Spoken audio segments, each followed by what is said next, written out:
I gave him that name. And you know, it just kind of stuck with a lot of our other friends. We call him Travis. But yeah, Travis, one of my good friends. Met him in middle school. He was that iPad kid, I won't lie. Big iPad kid.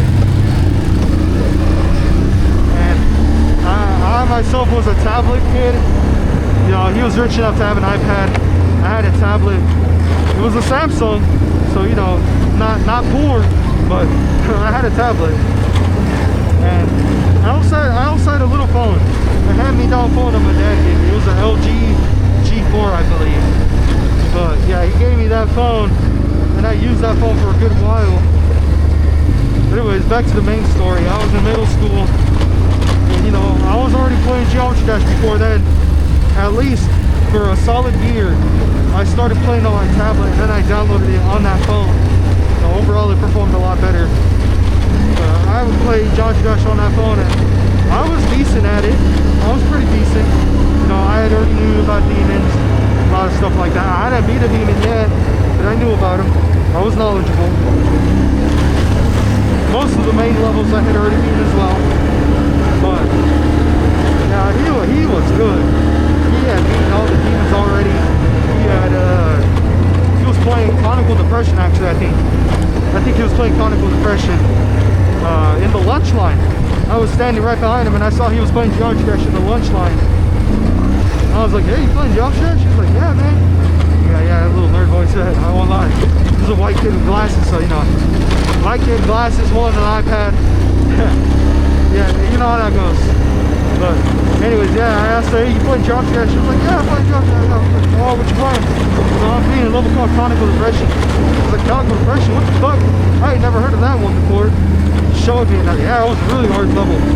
But it was like, you know, Stereo Madness song on it. And, you know, he was good. He was showing me.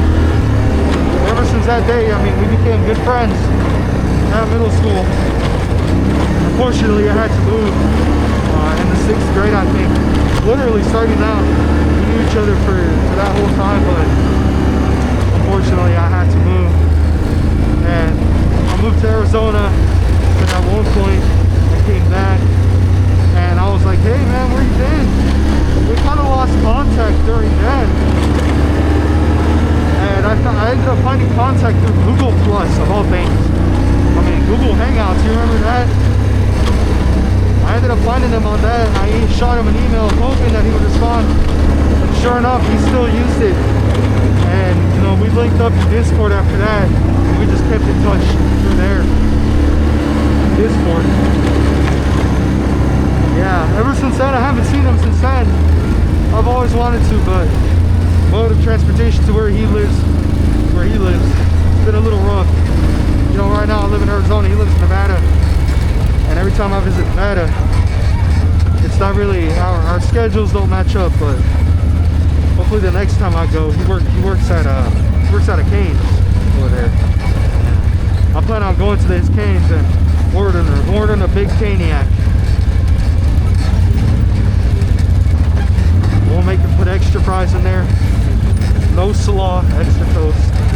Always. Hopefully he gives me an employee discount too. I had one of my friends in my school that I'm currently going to.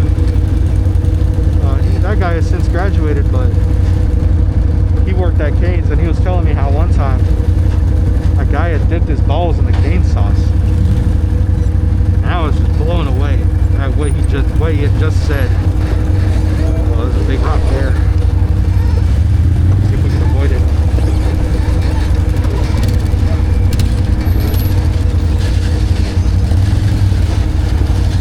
Going down nice and slow. Try not to touch the rims. Oh. Okay, that's fine. It's okay. Got this. Easy peasy. Anyways, yeah. One time he told me one of his friends, I think, dipped his balls in the cane sauce. That or his feet. One or the other. Big difference, yeah. Sure is. But either way, it blew me away. Good thing for me though, I don't eat the cane sauce. So you know, thankfully I've never had the chance to encounter the Cane's ball sauce. Yeah, crazy story from him. He said it was horrible working there.